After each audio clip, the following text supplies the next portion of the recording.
So now this is part of the stuff we start going into the fun terminology and algebra stuff. So this is, we're going to start with section 2.3, which is on functions. Functions and relations.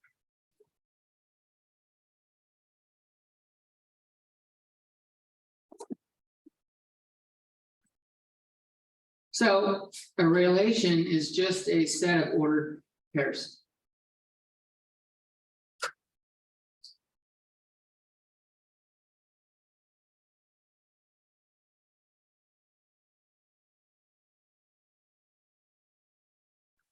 I could have the set M is -4, 0, -3, 1, 3, 1, and maybe that's all I've got in it.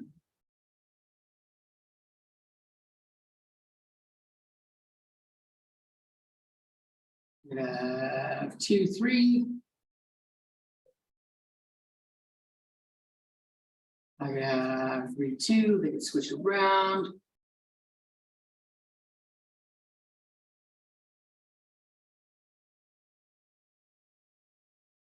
I want to put O because it looks like 0.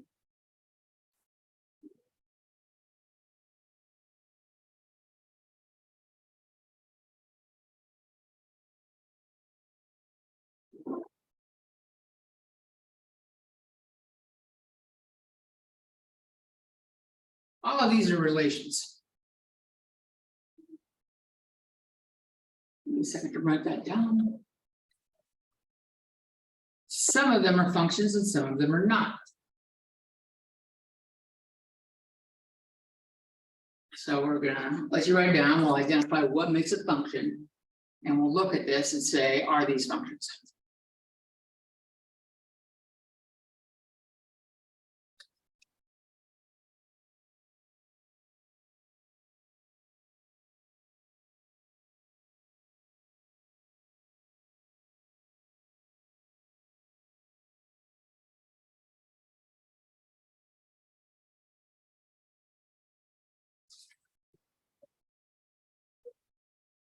Okay, so function. What makes a relation a function?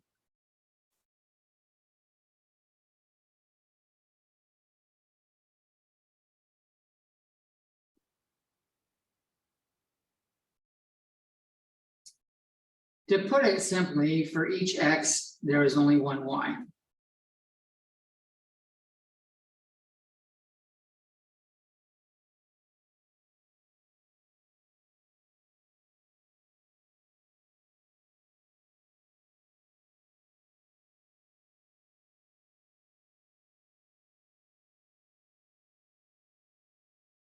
Which means if I have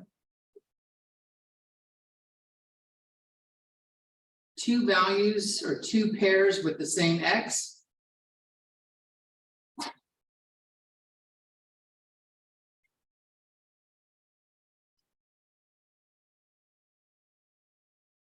they have to have the same y.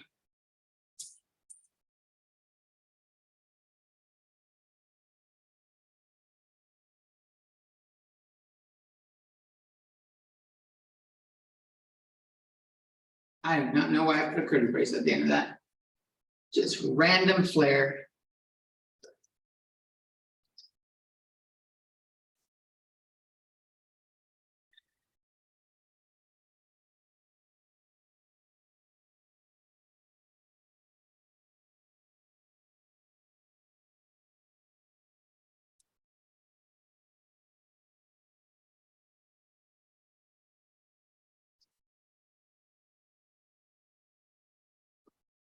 Kind of a pictorial way of looking at it is, I have my function here. If I put in x, I only get out one y.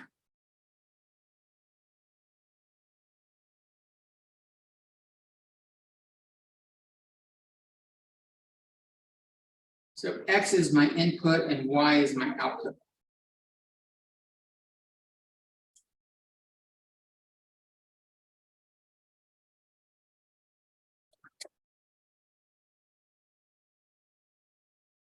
This actually leads to a couple names for X and Y.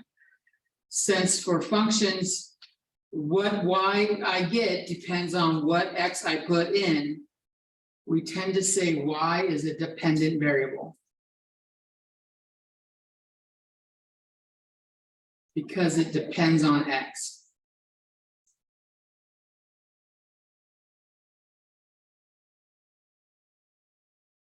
And for X, we call it the independent variable.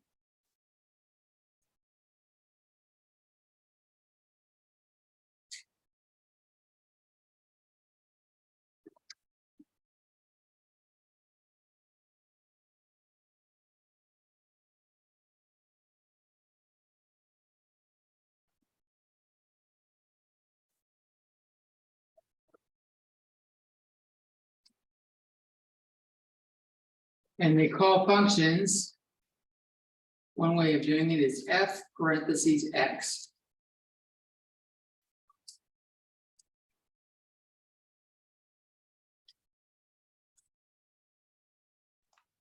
Can you go a little bit down? I cannot see. Okay, thank you.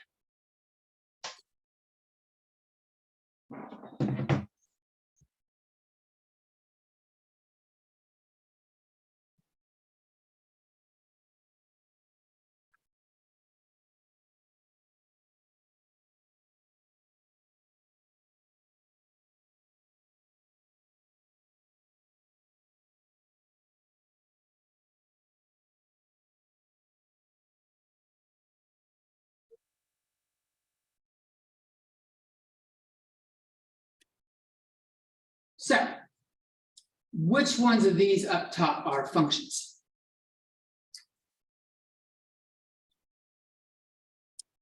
As long as the X value doesn't repeat and give us different Y values, we're good. So here, my X values are -4, -3, and +3. My Y values are 0, 1, and 1. The Y values repeat, but that's not a big deal. We just don't want X to repeat and have different results.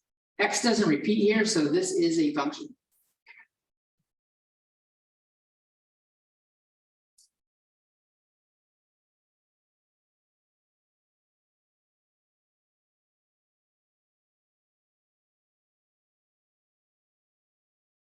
What about N?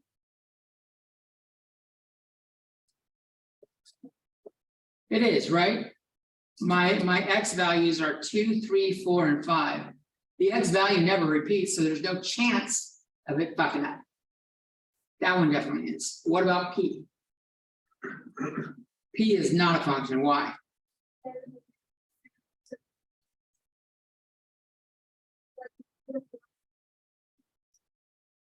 Yeah, so my -4, I have the same X value, but two different Y values. So that one is no bueno.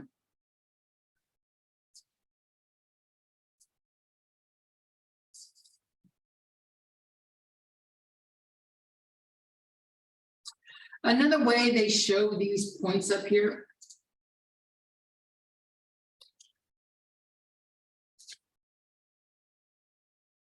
This way.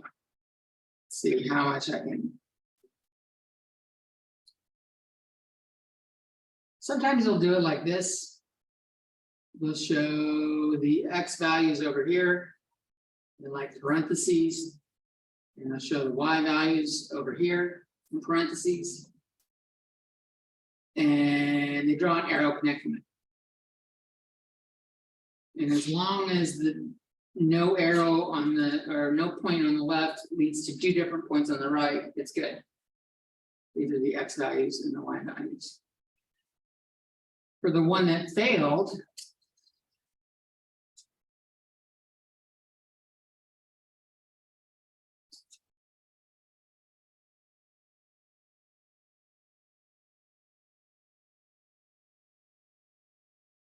-4 pointed to both the 3 and it pointed to the -3. So that's what caused it to break or not be a function.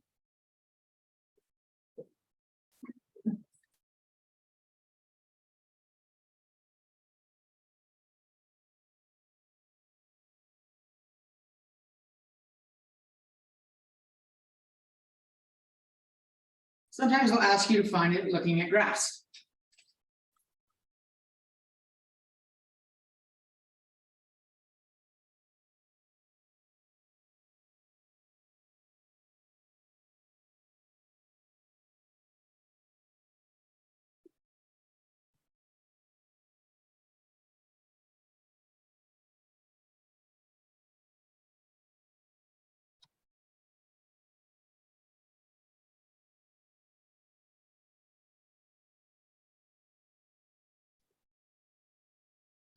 It doesn't even need to have lines connecting.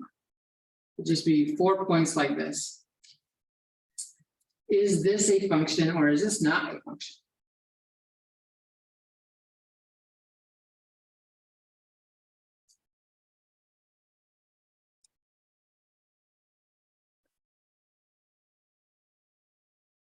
How can I, you shaking your head now, why? Yeah, we're actually gonna get to that, the vertical line test. So notice, like for this X value, I've got a point up here and a point down here. For this X value, I've got a point up here and a point down here. So if I, ooh, is that long enough? If you go from left to right with a vertical line and you never hit more than 2 points or never hit more than 1 point at the same time, you're a function. Here I hit 2 points at the same time. And here I hit 2 points at the same time. So it's not a function. So this one's a no.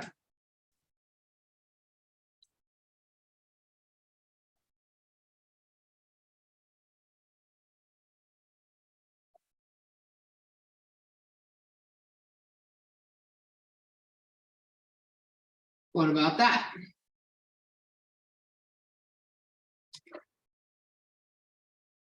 It's a function because you always kind of want to put your arrows on there and label it axis.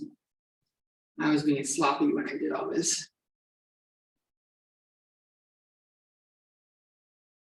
If I do the vertical line test, it's called the vertical line test.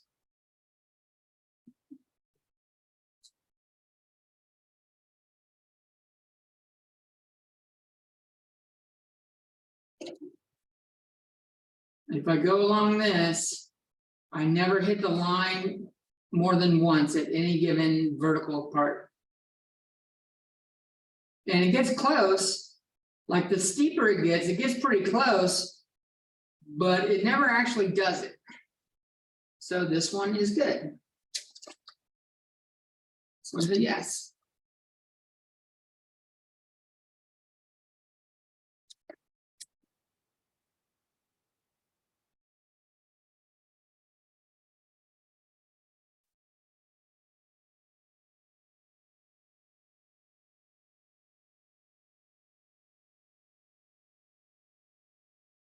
Which one of these is a vertical or a function and which one is not? So this one is a no. And this one is a yes. Good.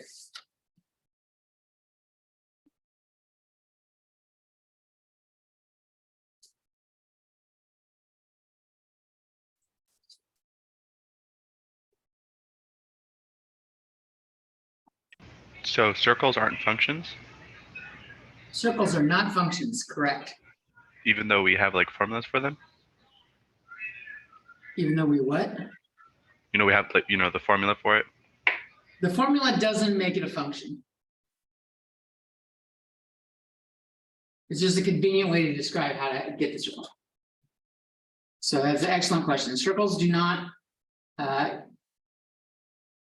ovals or ellipses, this is the technical name for this is an ellipse. It does not, when we do hyperbolas, they do not.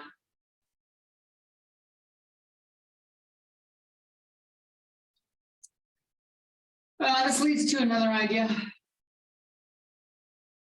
I told you. Sorry, you can just come back. Sorry, my laptop turned off and I couldn't take some. I want to take a picture of the Okay. page. Thank you. Sorry about that. All good? Yeah, I'm good. I'm good. Thank you.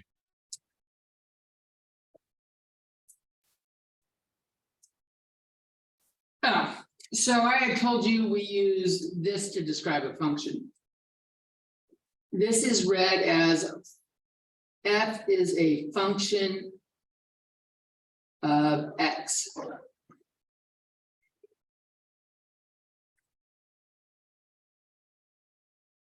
It's often abbreviated to f of x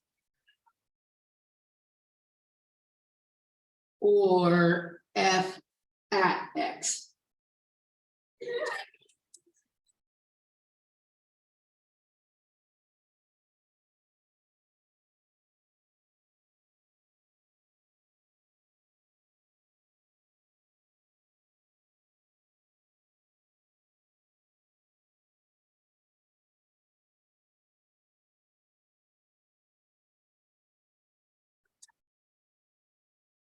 My little picture up again.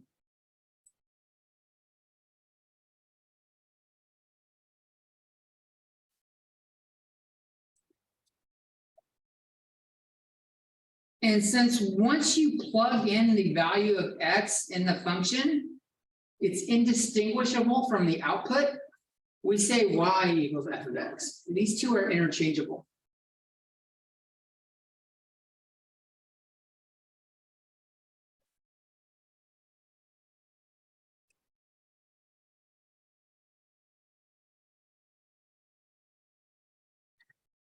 The f of x has a convenient thing that the y does not. If I have y equals 2x, which is the same as f of x equals 2x.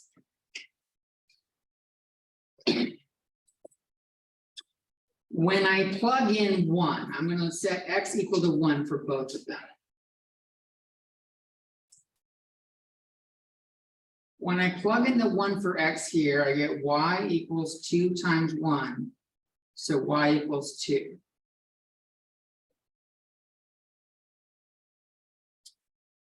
When I plug it in over here, it goes in everywhere the x is. It replaces the 1 right there and replaces the value right here.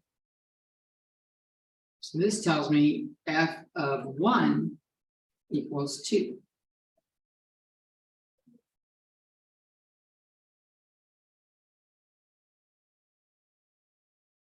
They both do the same thing. They both spit out the same value. But the function tells me what x value that was at.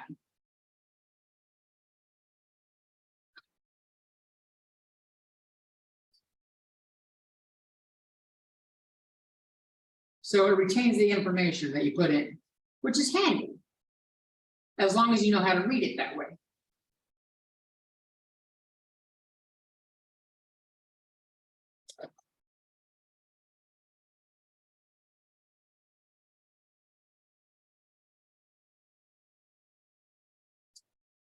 It may be worth noting, notice I didn't ever call this just f.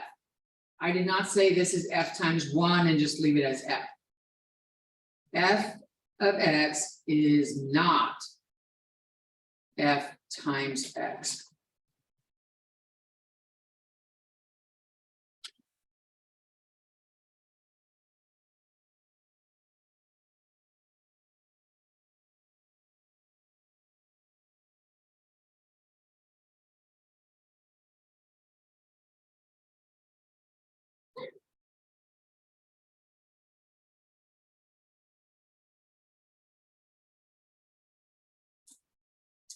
Some more terminology. I can put a lot of different x's in, right? It doesn't really matter. This f of x equals 2x. I didn't say anything about what x, so I can just plug in basically any x I can come up with. So we have a name for all the possible inputs, all possible values of x or inputs.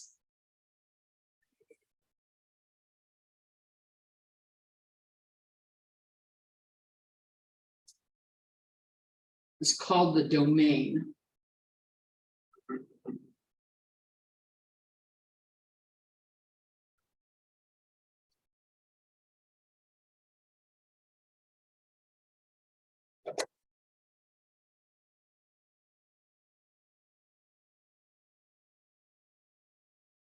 the corresponding outputs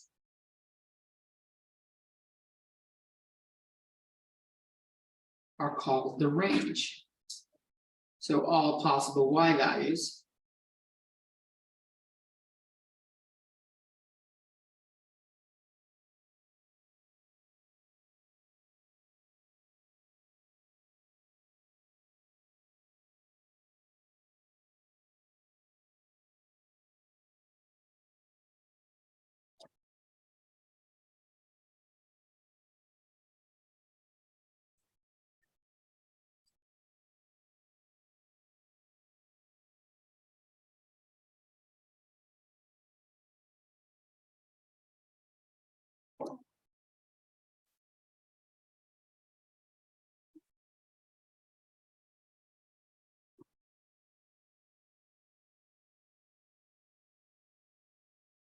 I'm going to do a couple of examples of domain and range.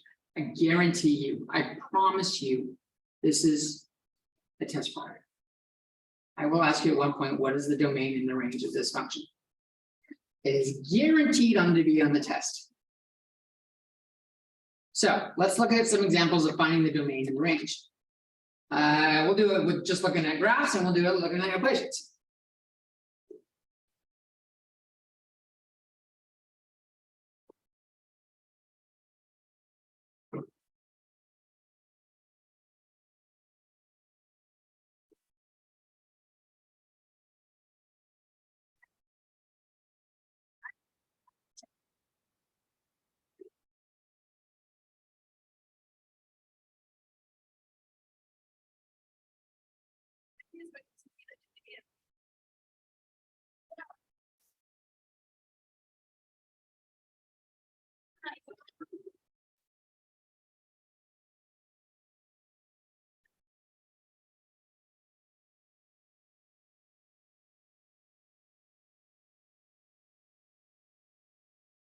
I'll put up a few more.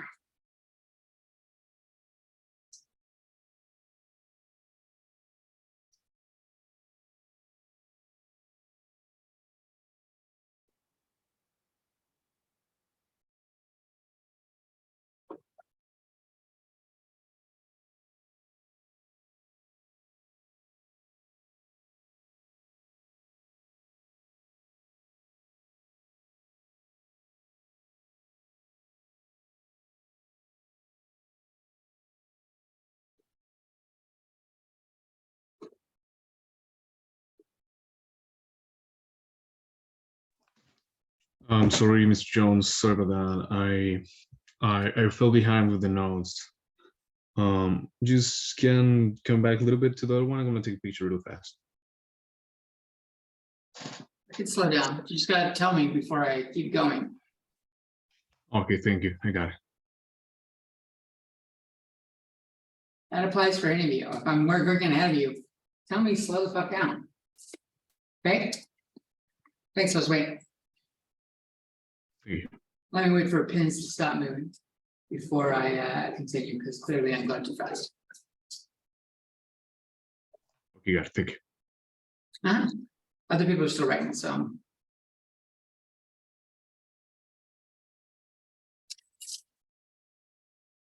So we're gonna take a look at 4 graphs. And for each of them, I want to know what the domain and the range is. I'm going to use D and R here.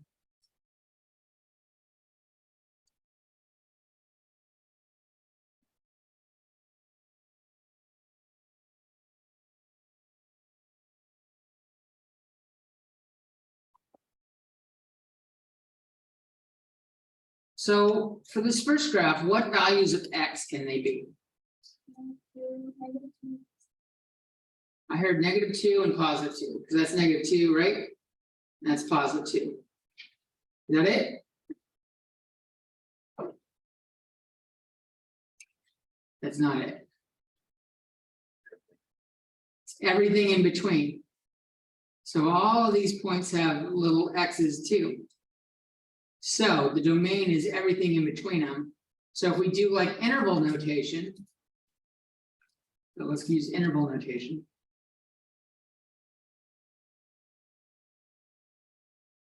That looks like someone's head that's got short hair. Solid lines are where we include points have a bracket, and -2 was on the line, so it was +2. What about the range?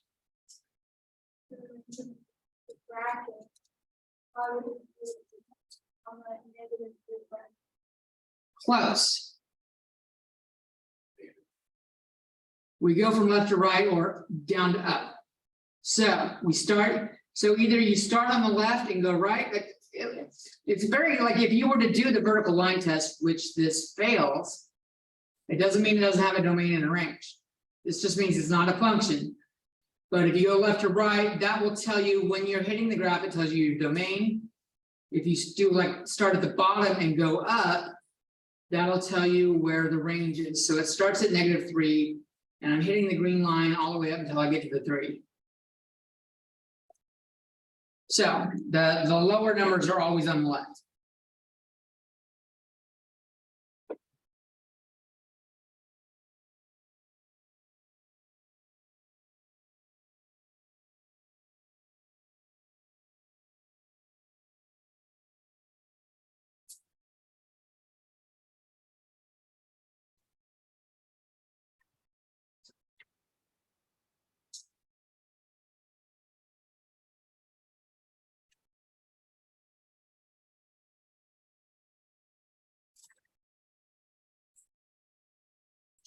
What's the domain and range here? For which one? For both.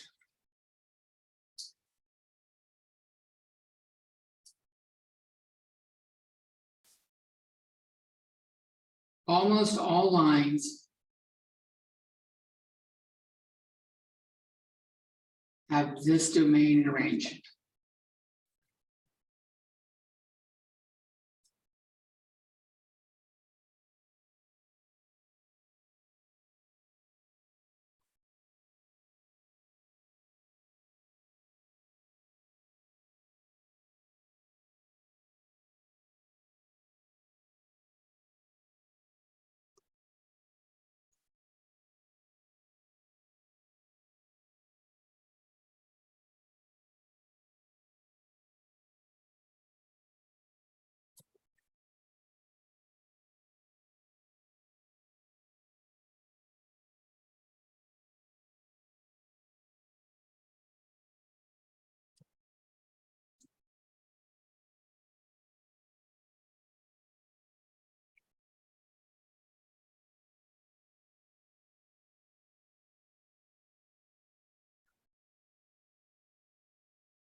What's the domain here? Why?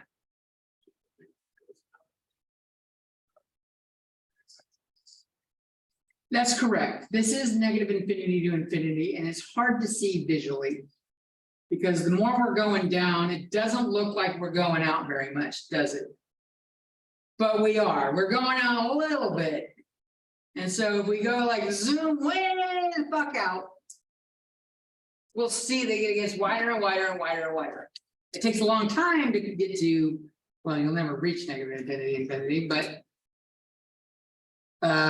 it takes a long while to see it, but that's the case. For the same reasons this line does. Arrows kind of indicate when it keeps going on in that direction. And if there's any incline to it whatsoever, even slightly, and there is an incline here, although it doesn't look very well. What about the range on this one? What?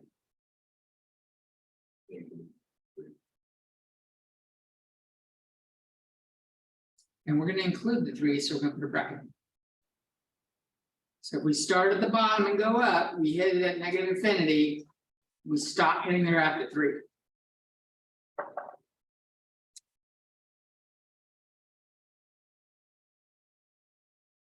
Let's have some fun. We're going to make this a 2-fer. A 3-fer. We're going to make this a 3-fer. What's the domain of the red, domain and range of the red points?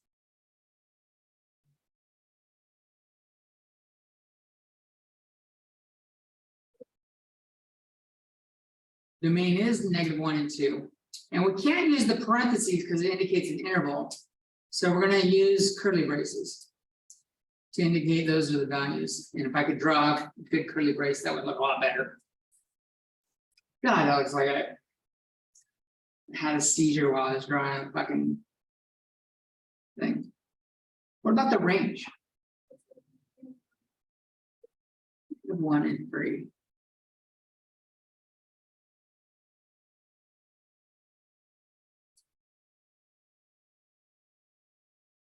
Yes.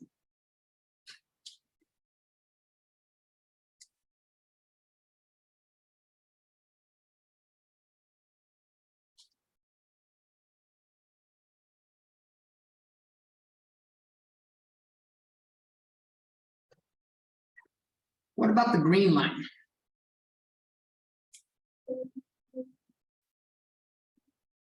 For which? Domain or range, you mean? Oh, that's either the. The domain is -infinity to infinity. Yeah, if we're going left and right, it keeps going forever. What about the range? Range is just 3, right? Does anyone know the equation of this line?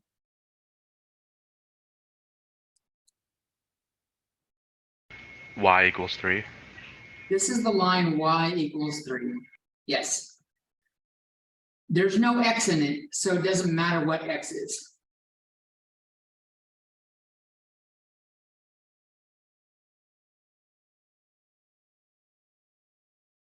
So x doesn't matter.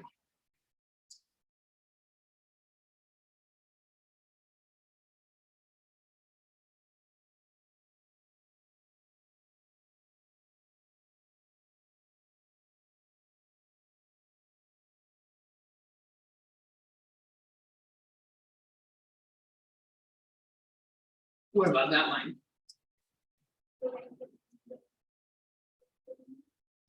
Now the range is the infinite part, right? What about the domain? It's just 2. What is the equation for this one? X = 2. Here, there's no y in it, so it doesn't matter what y is.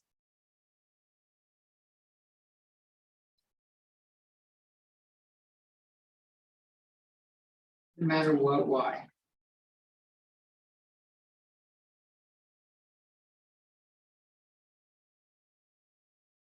It could be a pain in the ass for students to remember which one's which. Y = 3, this is a horizontal line. X = 2, this is a vertical line, but like you're looking at a vertical line or a horizontal line, which one is it? Is it the Y or is it the X? Just try to remember is look at whatever axis it's crossing. This green line is crossing the Y axis, which I didn't label my axis. Yeah, I did. You just can't see it already. It's crossing the Y axis, so it's Y = 3. The blue line is crossing the X axis, so X = 2. Let me pause for a little bit.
You guys ready for more? I don't see a lot of pencils going. Yes. You good, Josue? Yeah, I'm fine. I'm fine. Thank you. All right, let's do the same thing with the equations. So, oops, oh, neglecting. Find the domain and range.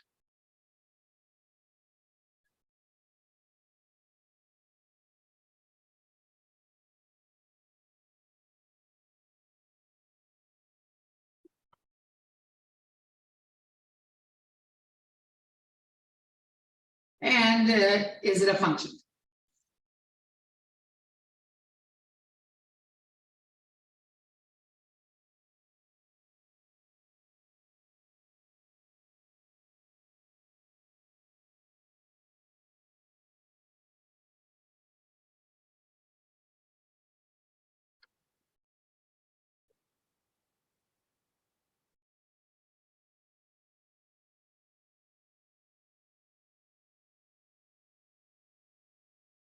So something handy to know, something handy to think about is for a lot of equations, what stops the range or what stops the domain from being infinite?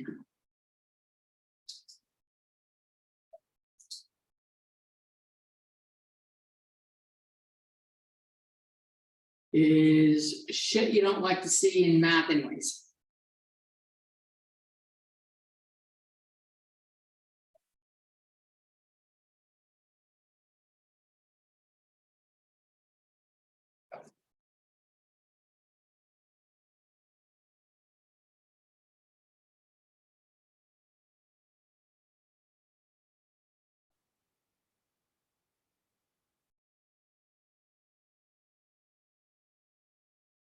The denominator can equal 0.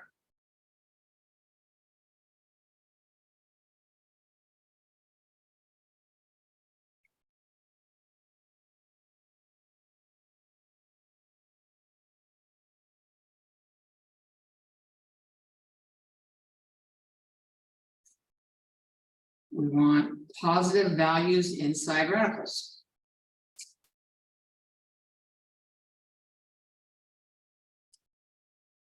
I should say even radicals. Like square root, fourth root, stuff like that.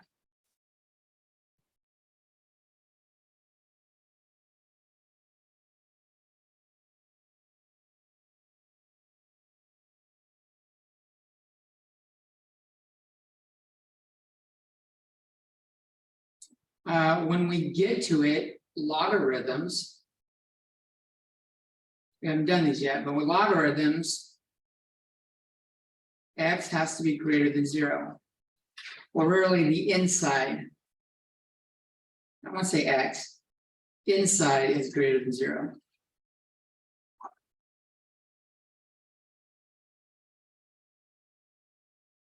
So for radicals, the inside can be greater than or equal to 0. So maybe I shouldn't have said positive values, just non-negative. Because 0 works on radicals. You can have that square root of 0, that's fine. Logarithms, we want the inside to be greater than 0 or positive.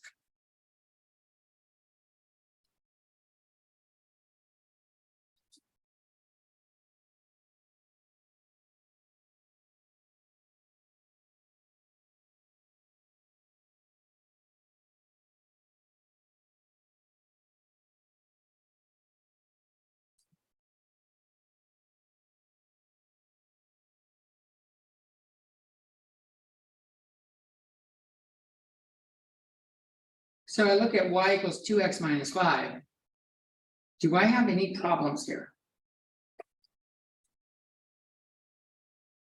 I don't have any fractions with x in the denominator. I don't have any square roots. I don't have any logarithms. X can be anything here, which means the domain is infinite. So one way of doing the domain is like we've been doing, negative infinity to infinity. You could also say it's all real numbers with the R.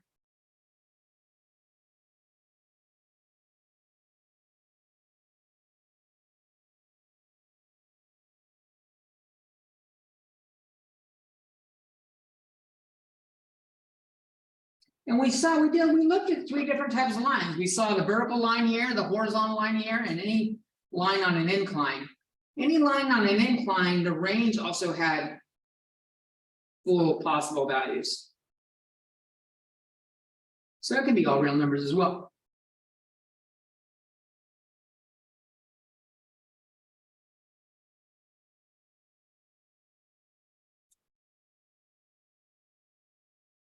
When you're checking out Y values for other stuff besides lines, looking at ranges,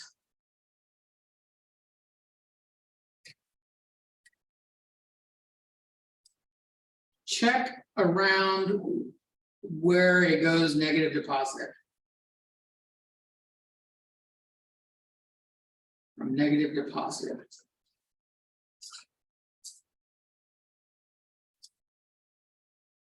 And showing that is a little bit easier in a second.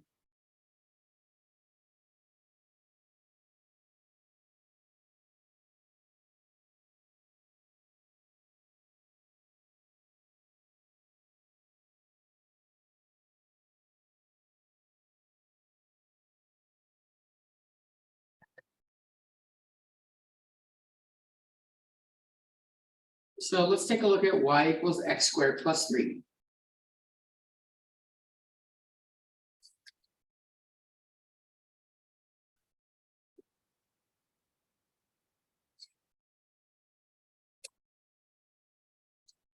Again, I don't have any problems with the domain, do I?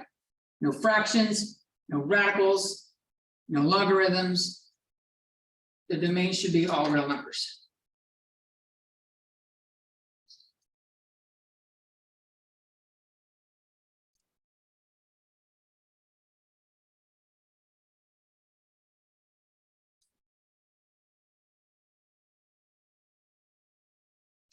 So when I'm looking at where it goes from negative to positive, I'm talking about like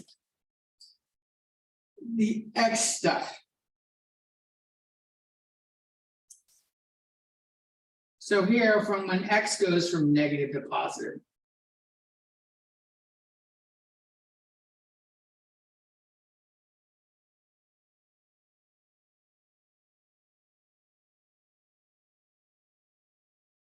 So maybe take a look at like -1, 0, and 1 and see what you get if you make ordered pairs.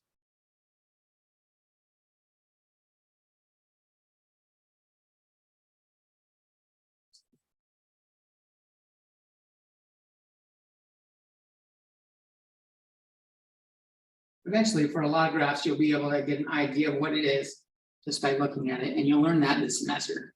We're going to cover graphing in full. I was gonna say like VR, but we're not gonna do VR. That would be fucking cool though. That would make math fun. To immerse yourself in it like that, oh, that'd be sick. I need to think this out. If I stick in -1, what do I get for y?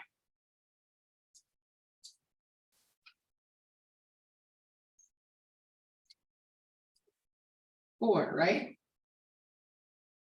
If I stick in 0. 3. And 1. You know, you don't have to answer with your fingers. Back there answering with your fingers, like doesn't want to say it. That's called being embarrassed that you might be wrong. I know that look. So it looks like kind of like as we went from negative to positive, we started high, we went low. We got to the 0, and when we shifted to positive numbers, it started going back up. Which means this graph probably does something like this. When it gets down to the 0, it hits there and it starts going back up. But that's at 3. So maybe I shouldn't have put that there. So the range here, it looks like it's never going below 3. And now rather than thinking that, can I think of any values I could plug in where I might get something lower than 3? Sometimes you can reason this out thoughtfully. I'm adding some value to 3. Is this value I'm adding to 3 ever negative? Because if it is, that would push it below 3, right? It isn't though. I'm adding a squared number. Squared numbers are always positive. So it doesn't matter what I add to 3, it's always going to be at least 3 or bigger. So the range should go from 3 up to infinity. And it looks like 3 is a possible value, so we're going to include it.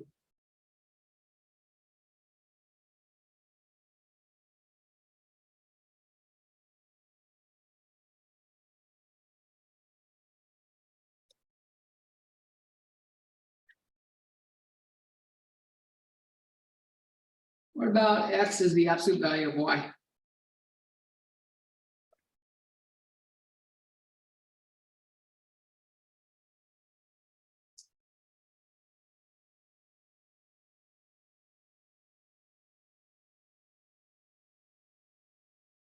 Well, now the weird shit's happening to the y, not the x.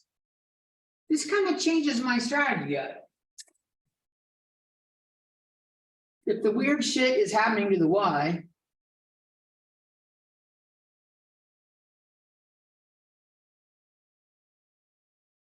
look at it.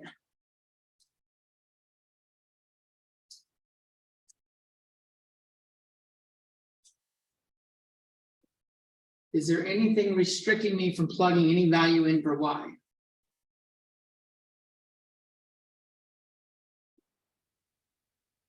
Can I stick in like negative a billion? Can I stick in 0? Can I stick in 2? Yeah, it looks like the y or the range can be anything.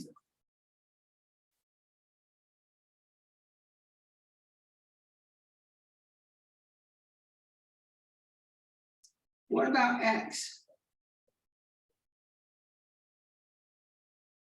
So when y has the weird stuff, we were looking at it, and we're going to do the exact opposite for the other part. So when like up here, we were looking at the weird shit for x, and then y was everything we were going to do the negative and positive. Here, let's look at the negative and positive when it goes around y. So what happens is y goes from negative to positive.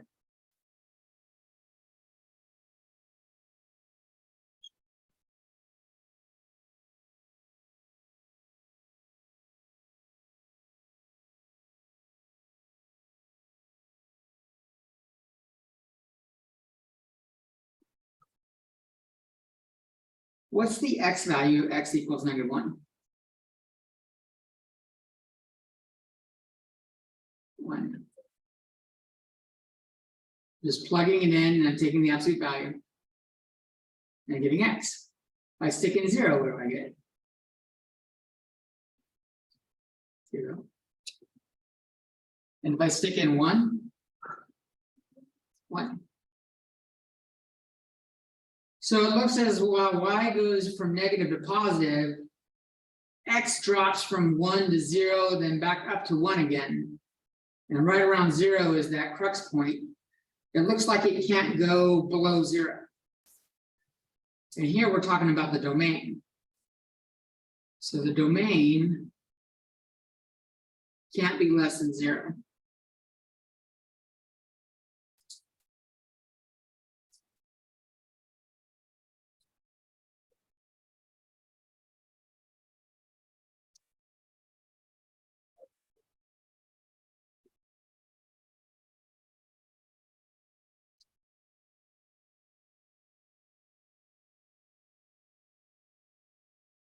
This graph, just so you know what it looks like.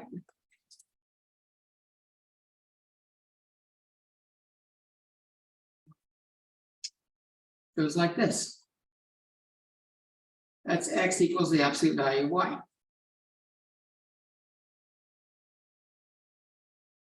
It makes a V going sideways.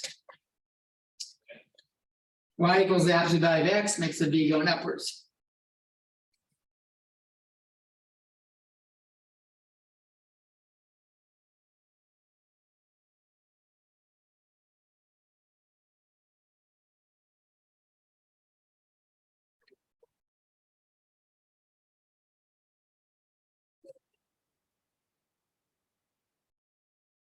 Okay. Let's do a little bit more. There's a little bit more to do in this section. 2.4 is faster. Yeah, Why is it negative?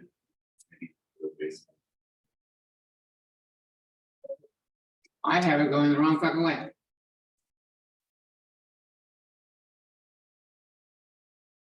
Good catch. I said it was lowest, it was 0. I done fucked that up.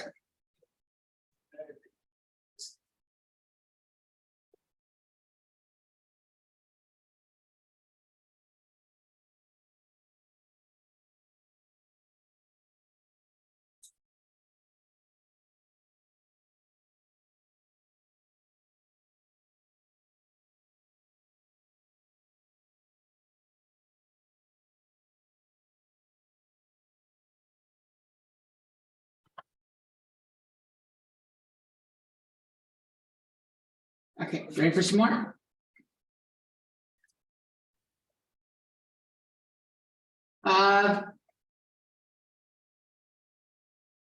So evaluating with functions.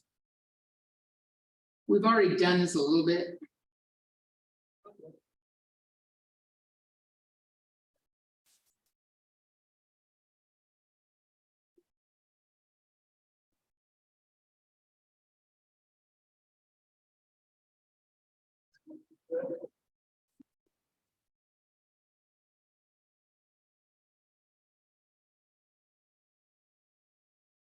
Functions don't have to be an F, you can use any letter up front. F and G and H are the most common. They're the easiest to track.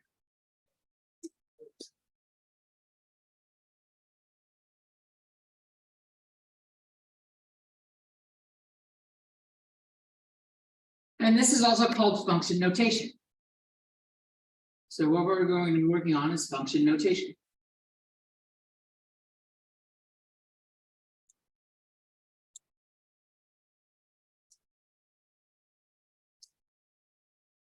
If I want to evaluate these at -1.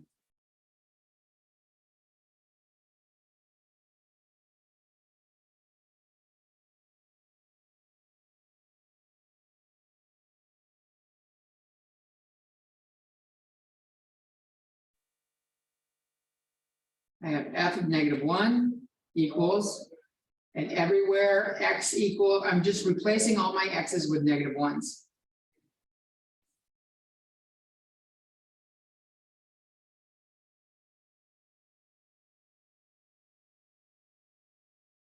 And then I can clean this up. That's 1, this is -3, and that's plus 2. F of -1 equals 0.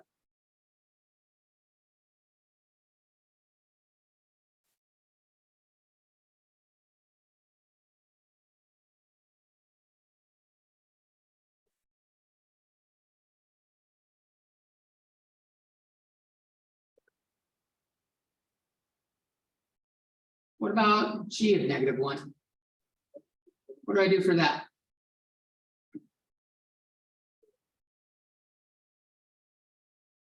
Just plug the -1 in.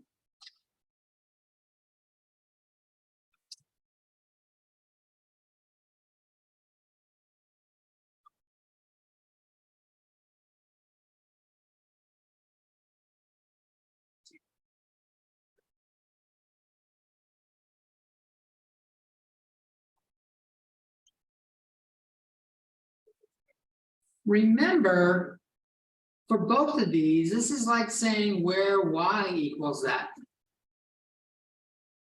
So if I want to get the ordered pairs from this,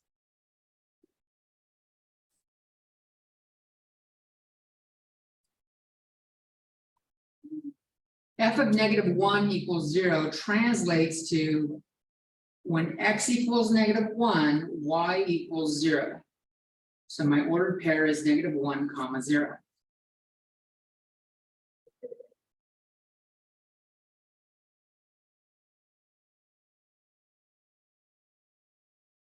What would be my ordered pair over here? -1, -4.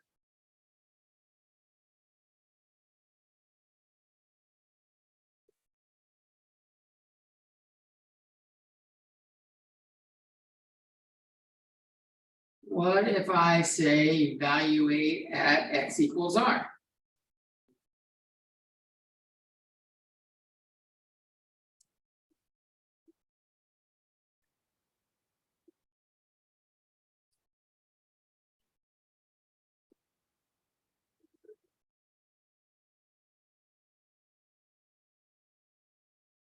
There's not really, I don't know what value r is, so I can't do any calculations.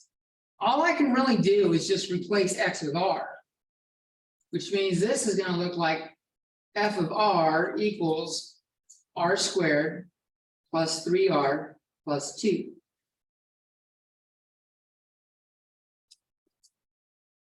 And g of r will look like 3r minus 1.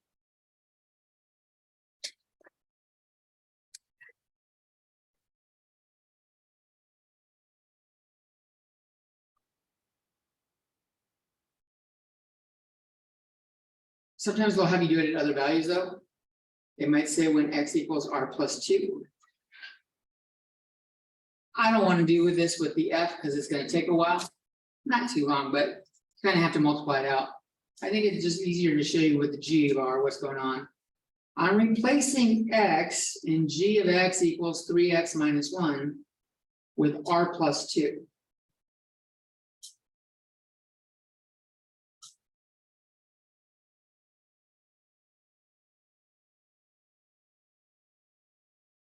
Well, now even though I can't get a final value, I can clean this up some.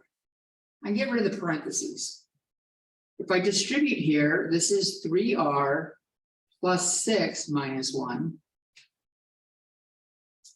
So g of r plus 2 equals 3r plus 5.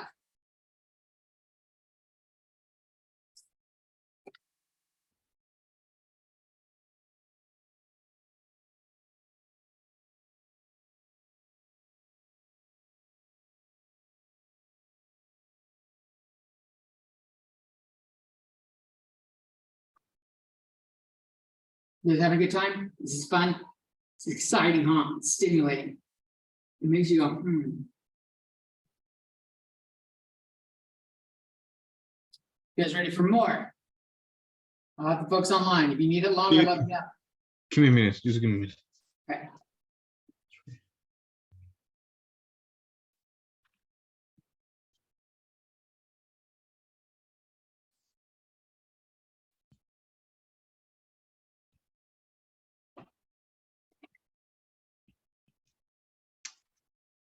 I'm ready. Okay. So the next part I'm going to talk about is increasing and decreasing.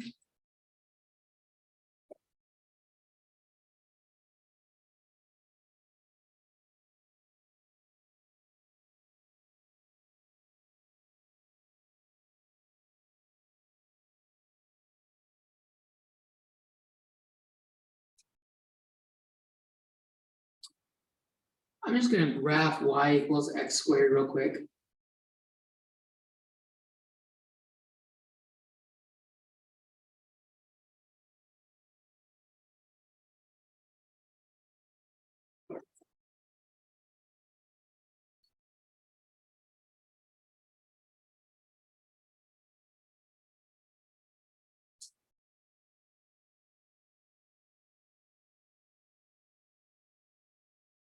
This is y equals x squared. We will go this next week covering how to do the basic graphs, how to draw square graphs fast, cubic graphs fast, square root graphs, absolute values. We'll cover that next week.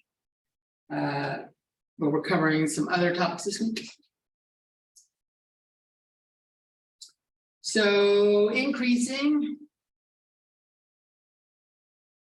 parts of functions.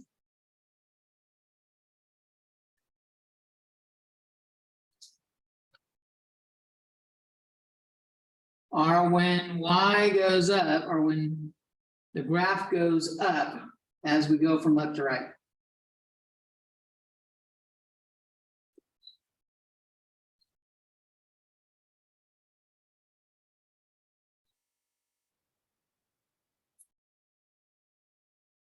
which means the Y value is increasing.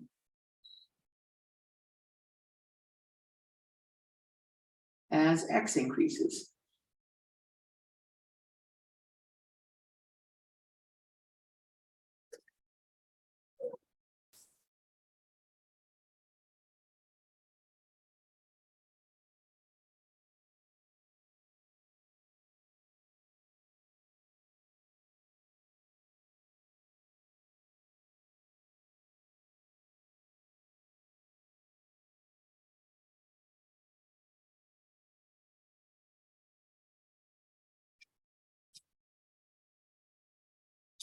I have a terrible way of saying this. I'm going to say in case it just clicks with you.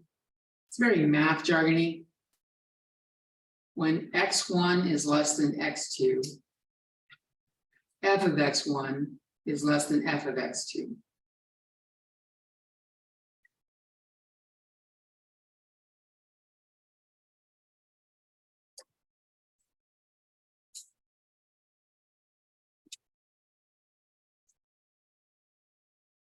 That's more helpful when you don't have the graph. If you don't have the graph, that's kind of helpful. If you plug in a number and then you plug in a bigger number, if that matches up the same way, the smaller number has a smaller output, the bigger number has a bigger output, it's increasing. If we look at this graph, where it's going upwards as we go from left to right, starts at 0 and keeps going. It is not to the left, because as we go from left to right, it's going downward. So the graph here is going to go from 0 to infinity, and we don't include the 0. This is the increasing region.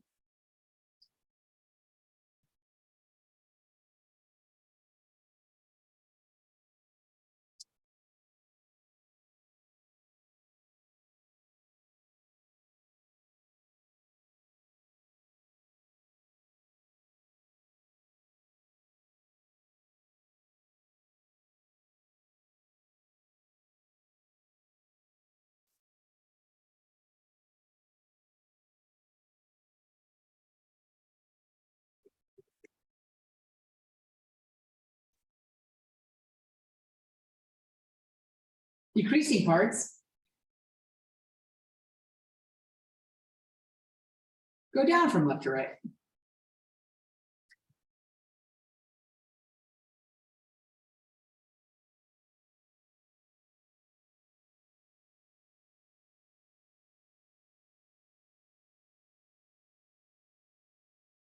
When x1 is less than x2, this switches. F of x1 is greater than f of x2. Lower numbers have bigger outputs.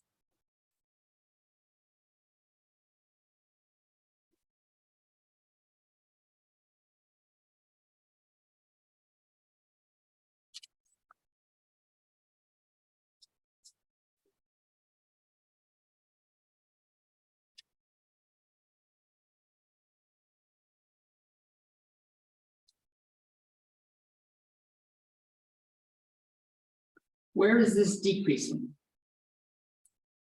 Negative 0. It's decreasing from negative infinity to 0. And we don't include the 0. Because at 0, it's decreasing on the left side of 0, but it's increasing on the right side of 0. So like right at 0, it's kind of like doing neither.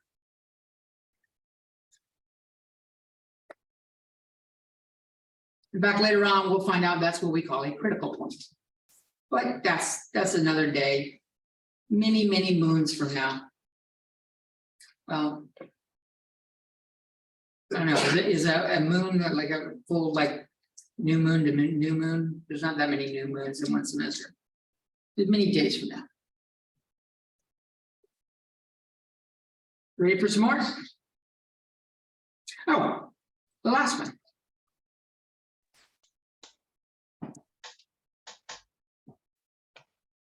I'm just going to draw a quick scribble of a function real quick.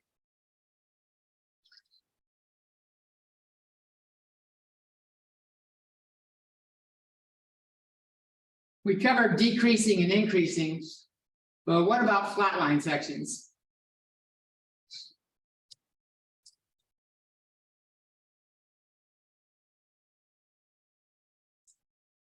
So this region right here is what I'm looking at now. What's going on with f of x here?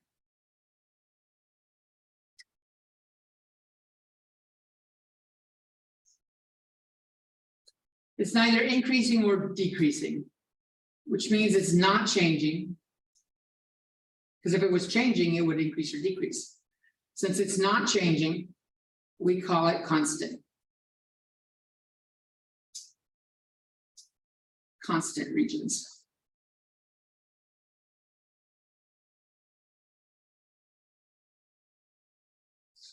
So let's say if that started at x equals 3, the constant region would be 3 to infinity.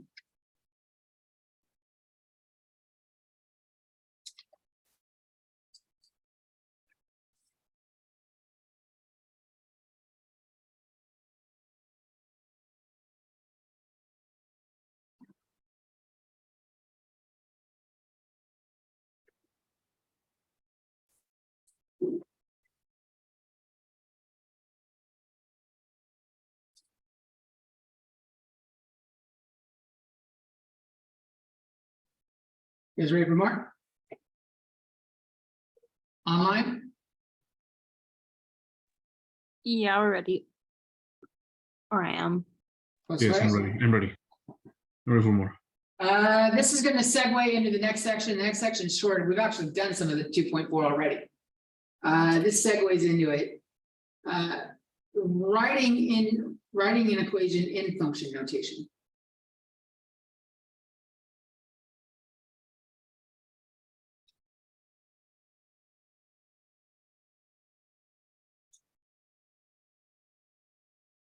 Let's see, I want to pick a nice, easy value to do it. That works. That's how it's born.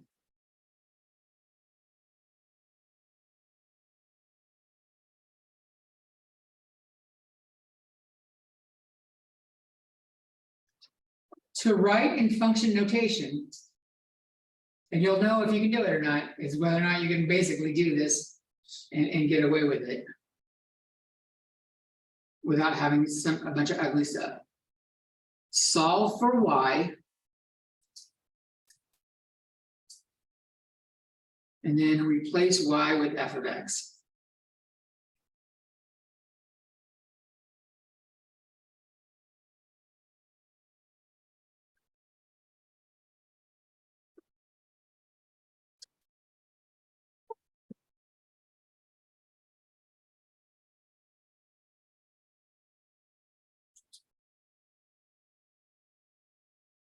So let's do that here. If I want to solve for y, I want to get y by itself. Which means just like when you're solving for x, you like get rid of things that are added or subtracted to it first. Deal with that first. We're going to do that here. We're going to subtract 2x from both sides because I don't want it with my y. And I'm going to put my x part first. I'm going to say negative 2x plus 6.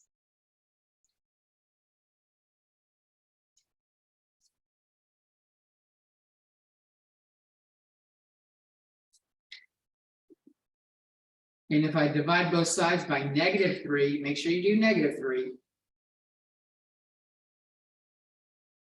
I get y equals, I've got negative 2 over negative 3 for x. I'm going to write it both for now. And I've got 6 over negative 3 there. So we split that up. This becomes y equals 2/3 x minus 2.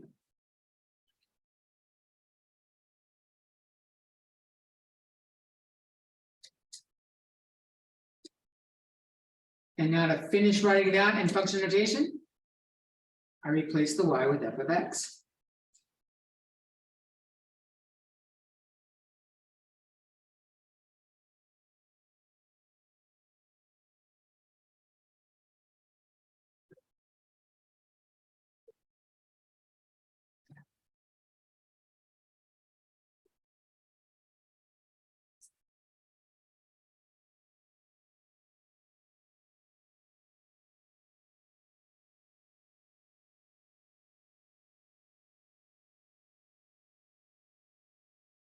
This kind of leads us into 2.4. 2.4 is on linear functions.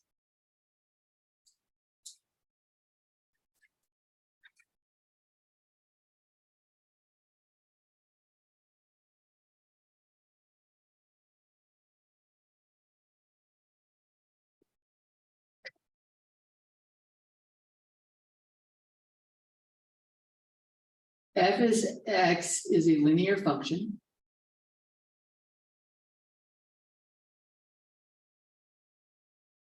If it takes the form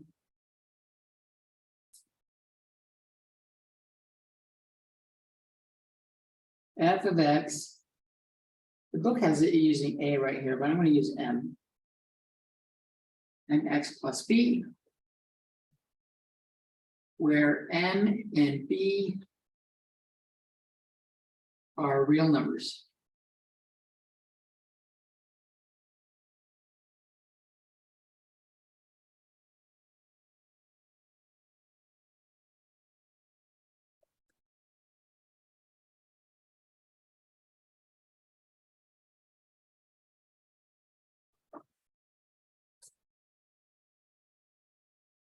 If m does not equal 0, the domain and range are all real numbers.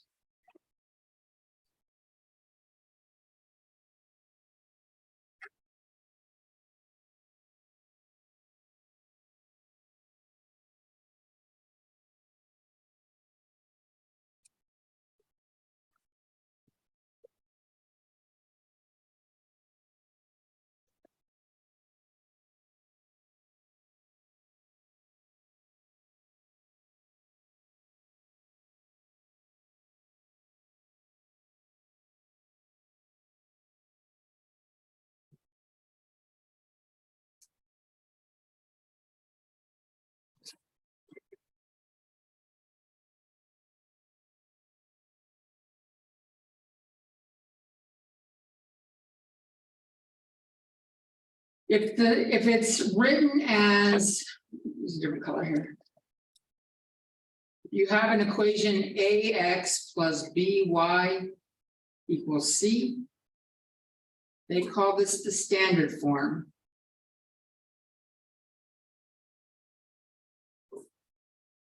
Of a line.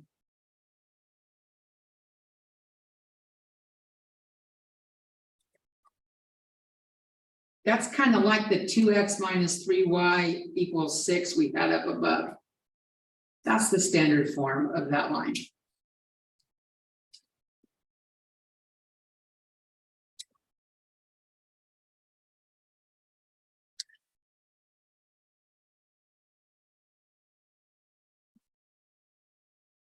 Oh, screen.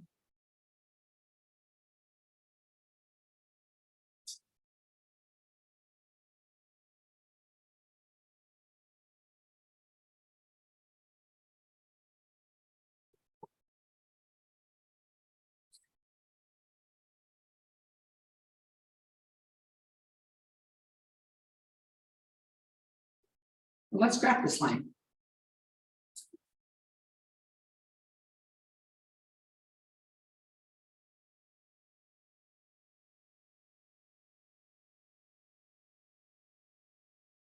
Graphing linear functions.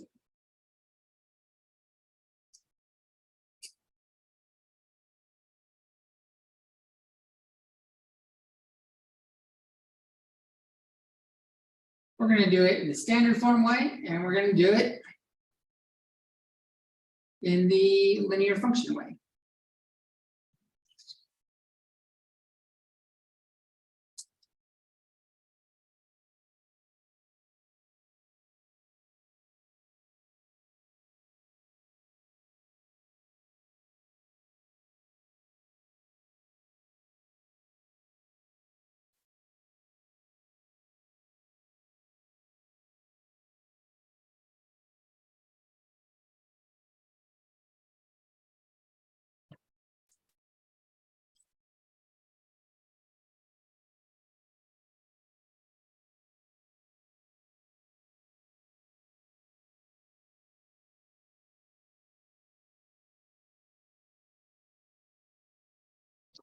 So there's two common ways of doing it. One is finding the intercepts.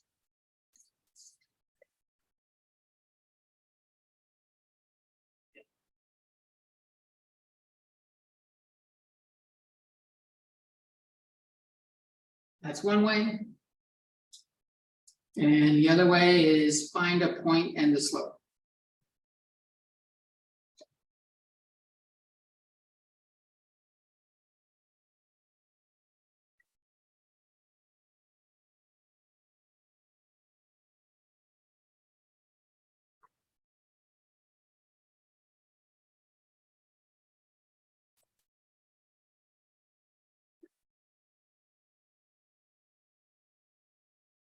Back. I'm gonna draw a little line right here, because finding the intercepts is a hell of a lot easier in standard form.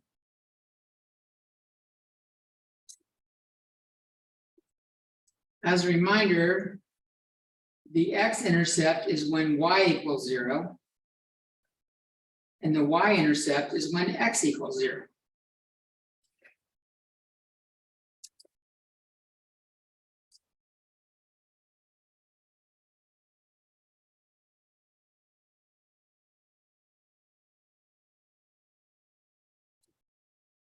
If I want to find the x-intercept, I'm going to make y equals 0. 2x minus 3 times 0 equals 6. So 2x equals 6. And x equals 3. X equals 3 when y equals 0, I get the point 30.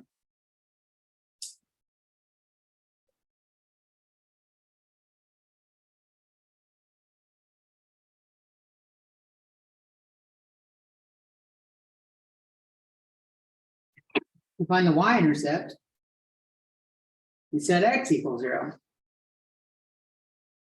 2 times 0 minus 3y equals 6. So negative 3y equals 6. And I get y equals negative 2. Y equals negative 2 when x equals 0. And we have that.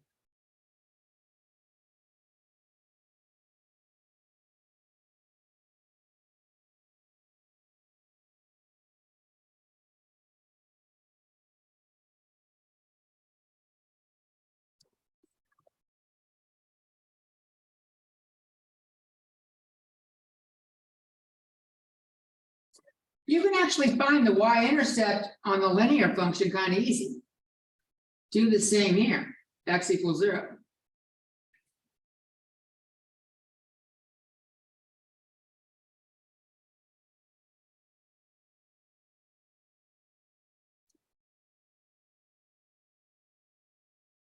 In fact, when we plug in x equals 0, all that's left is the negative 2. And that is why this, the name for this, I haven't done the other part, so let me do the other part first. That is an easy way for finding a point and the slope of this line. If I plug in x equals 0, I can easily find that y equals negative 2, and I've got the point 0, negative 2. This is the y-intercept.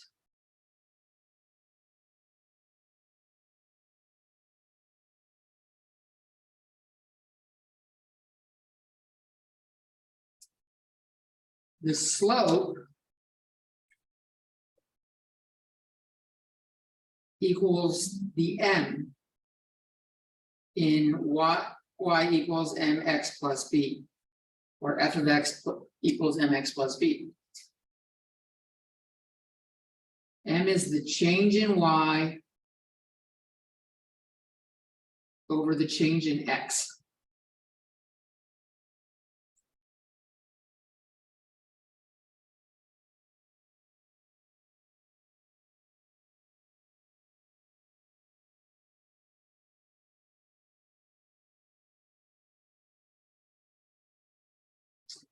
They write this the same, saying the same thing.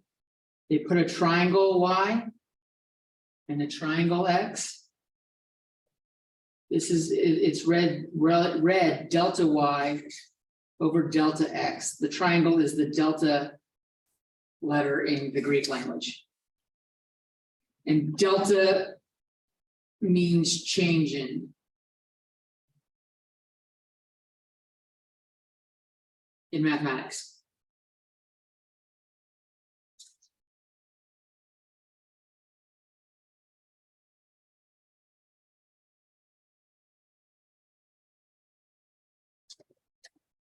Give me a second to absorb that, and then we'll grab this and we'll look at doing it both ways.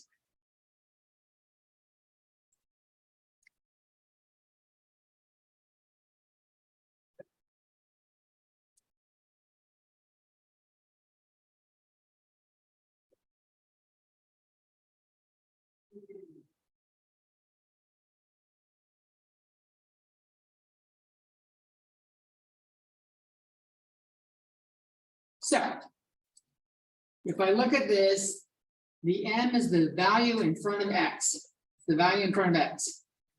So m equals 2 over 3.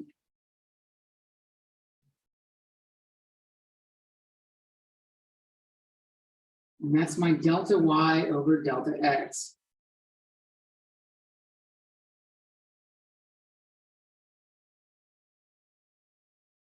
When x changes by 3, plus 3, y changes by plus 2.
So if I do it over here, I've got the points 3, 0, and 0, -2. That's from my finding the intercepts.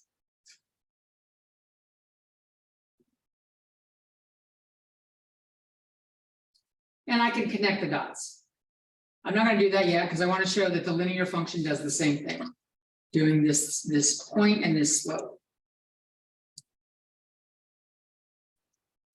If I start at 0, -2, my y-intercept, that's right here.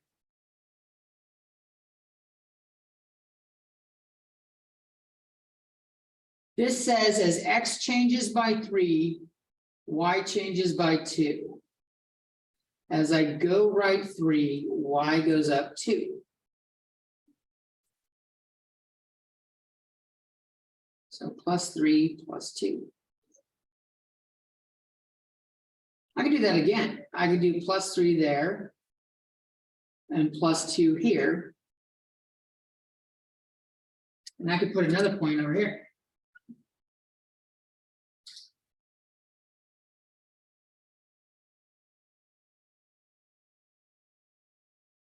In fact, I can go to the left too. That 2/3 is the same value as -2 over -3.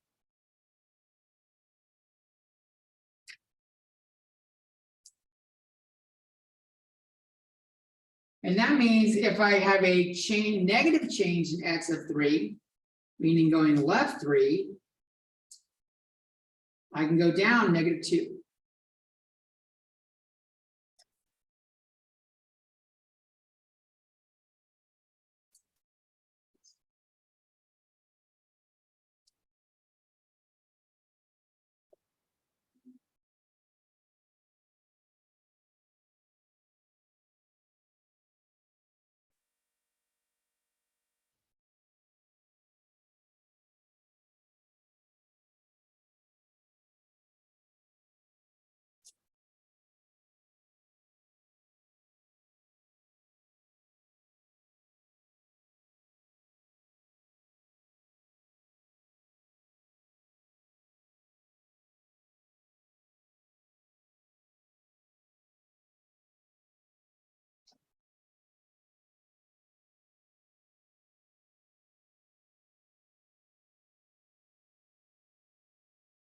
You guys ready for a little bit more?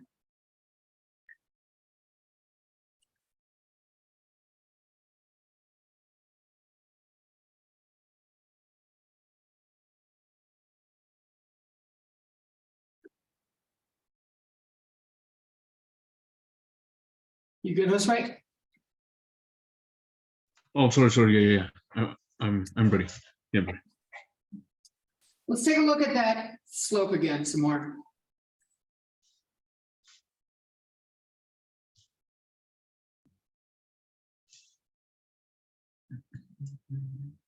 Delta y means a change in y, which means like how do they change, or what's the difference between them? I can write this as y2 minus y1. That gives me a change in y. If I subtract the two values, I can see how much they've changed. And I can say do the same thing with x. I could say x2 minus x1.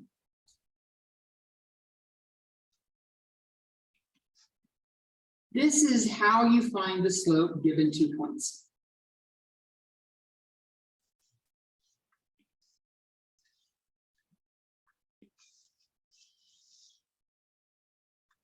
And in all reality, this is the way shit comes in real life.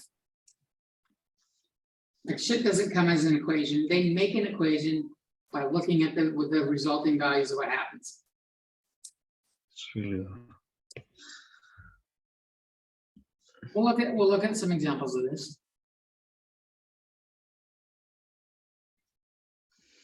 And because this is a change in y is the up and down part. Change in y is up and down. They call this the rise. And the change in x is left or right.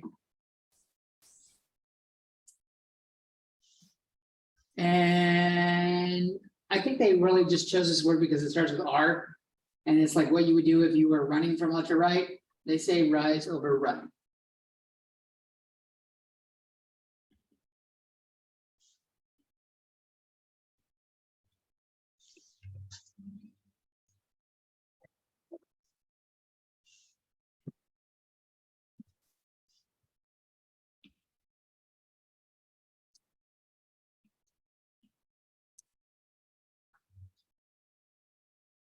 So let's look at a couple points and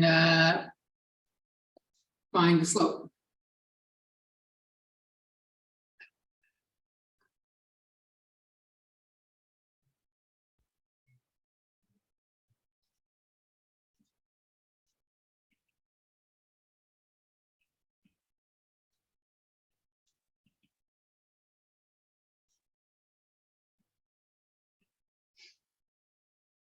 We're going to look at 3 sets.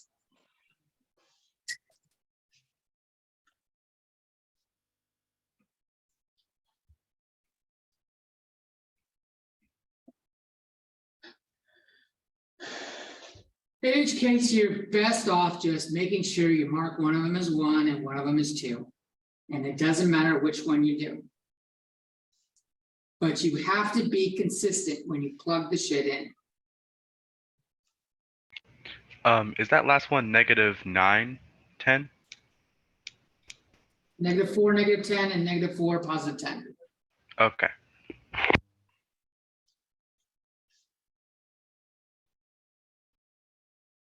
In fact, I recommend just putting the fraction bar and the 2 minus signs in first.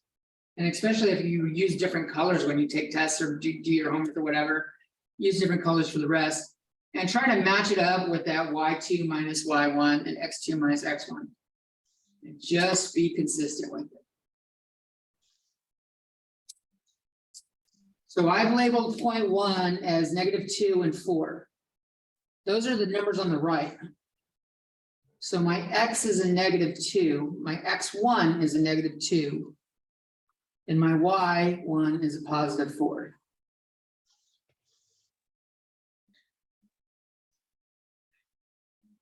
And if I stick in my x2 and y2, the x goes on bottom, I got the 2 on the bottom. And the -6 on top.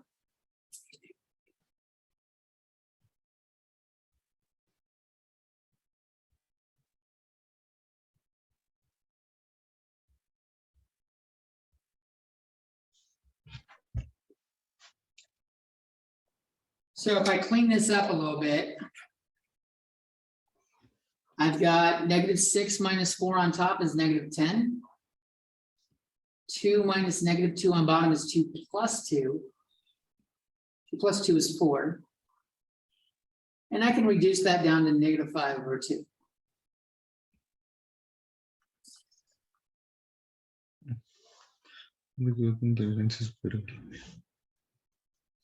Huh? Oh, no, sorry, I forgot to mute myself.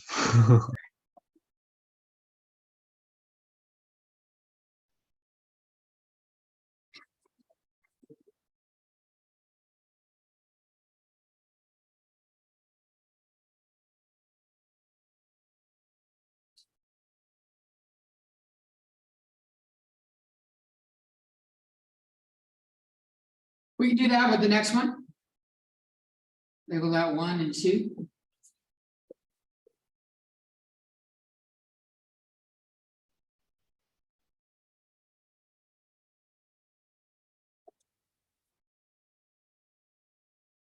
My 2's go first and my Y's are on top, so I'm gonna have my 8 there and my 5 there.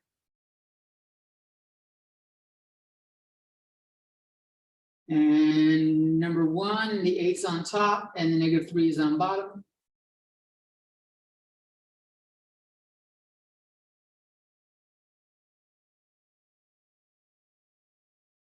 And I get 0/8. And I swear to God, I will mark you down if you leave that shit like that on the test. That's 0.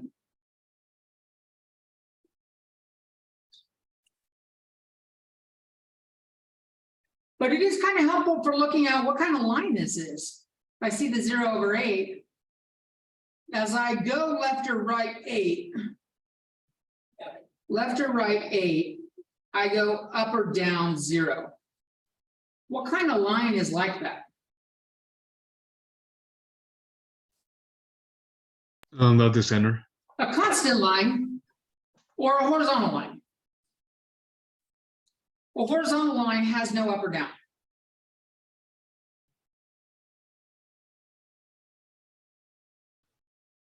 And another way of saying that is it's f of x is a constant.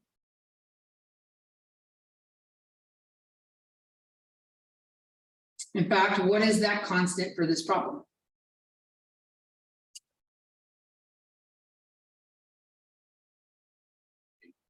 Eight. We have 8 on both of them, right?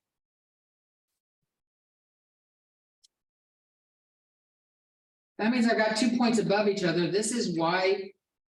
If I use the 0 here, I've got y equals 0x. And the 8 isn't changing, so it's just got to be 8 the whole time. Y equals 8.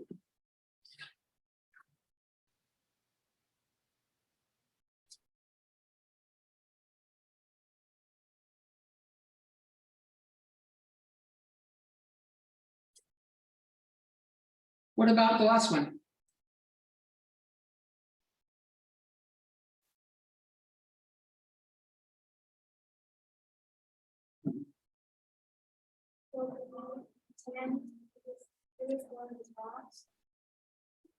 Say that again?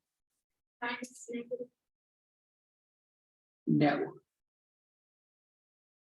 Oh, so you type on these negatives. At the very bottom, negative. Yes.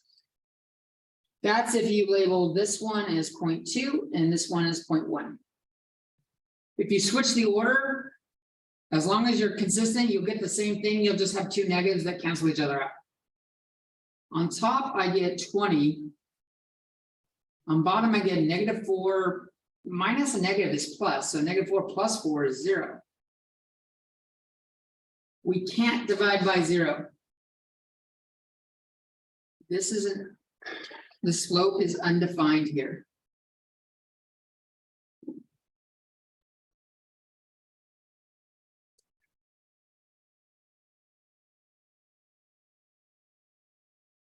What's happening in these points?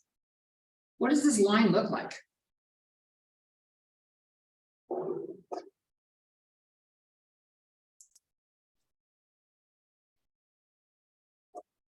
You're not sure? Sketch it.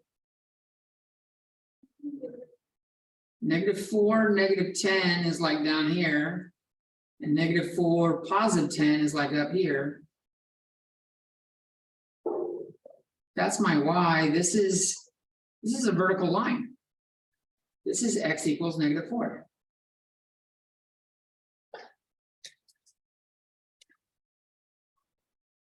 So for horizontal lines,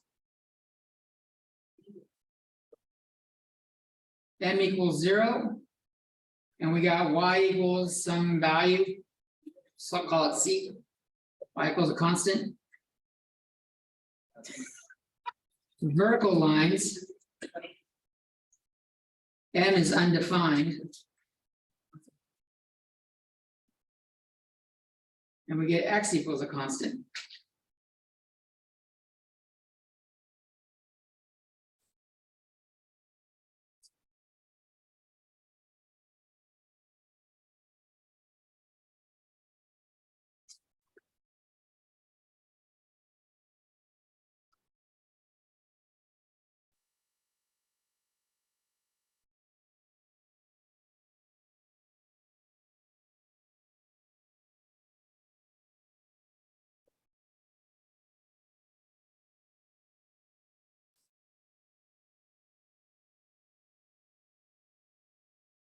All right, yeah, one more topic we really got to cover in this section.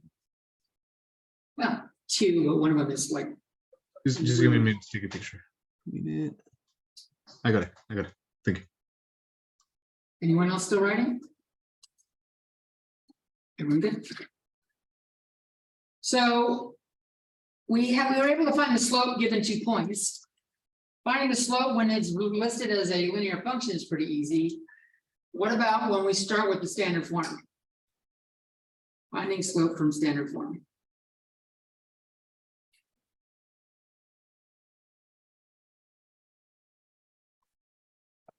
Actually got 2 topics there to cover. One of them I kind of glossed over.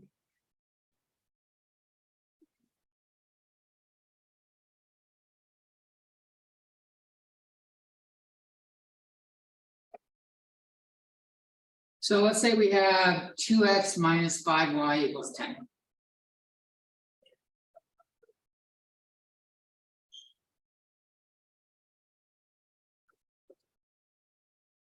The easiest way to find the slope here without memorizing some additional formula is write it like this.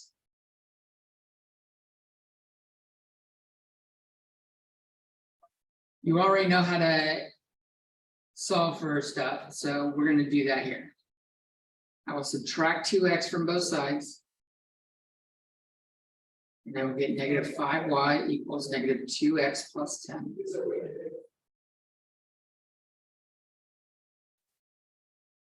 And I'll divide everything by -5.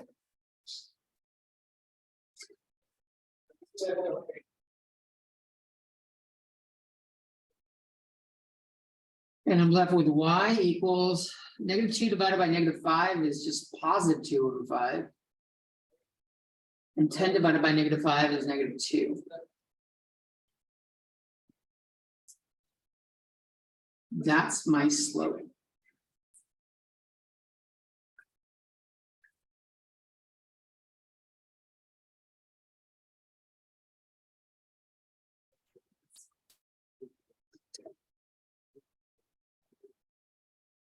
And there's a couple ways of looking at this.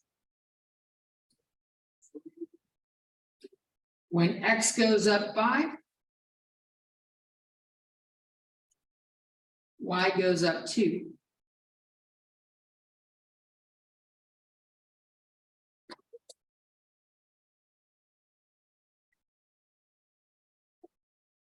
When x goes up 1,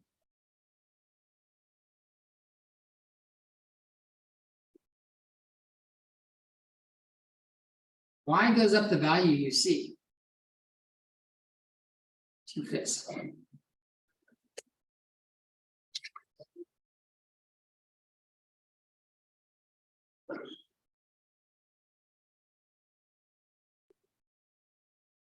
They call this has a name.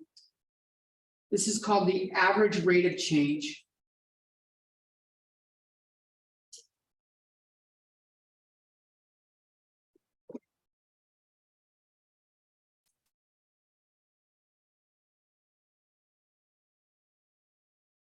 So it's the change in Y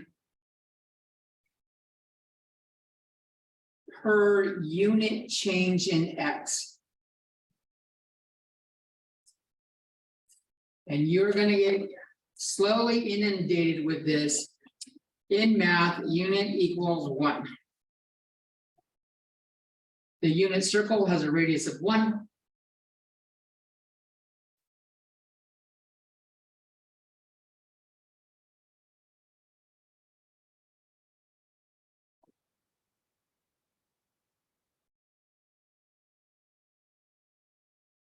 We've already done this a little bit. I want to do this idea somewhere else, is using that 2/5 X. You don't have to start at the, or you don't have to start at the y-intercept. That slope is good anywhere for the line.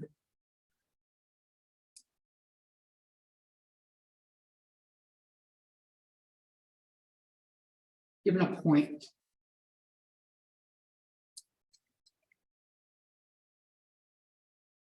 I'm gonna go back to this.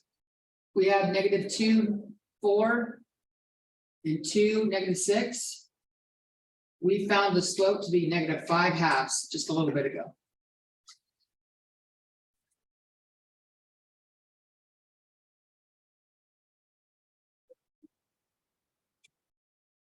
Pick either of those points. I recommend picking the one that's closest to the center of the origin. -2 and 4 is right there.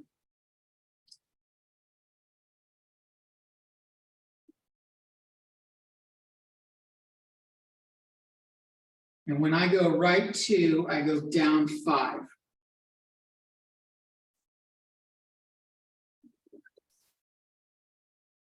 Right 2, down 5.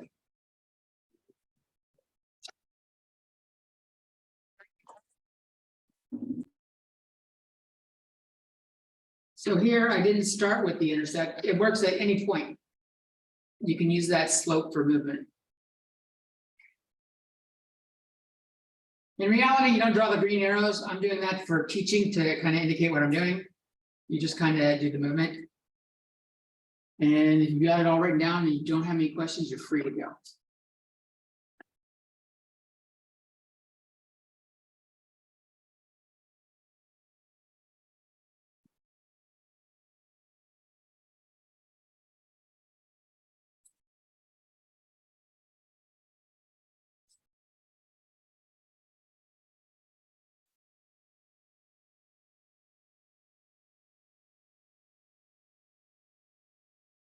Bennett, we read that cap real quick.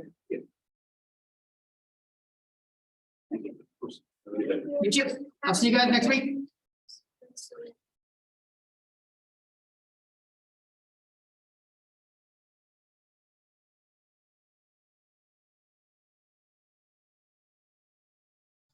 Hi, sir. About the homework, you move it, right? You move it to. The homework should be current now. Huh? We should be on schedule with what's on Ken or MATLAB. Yeah, let me check because like, yeah, I was supposed to do all the homework, but I see it move. So let me check. Let me check my lab.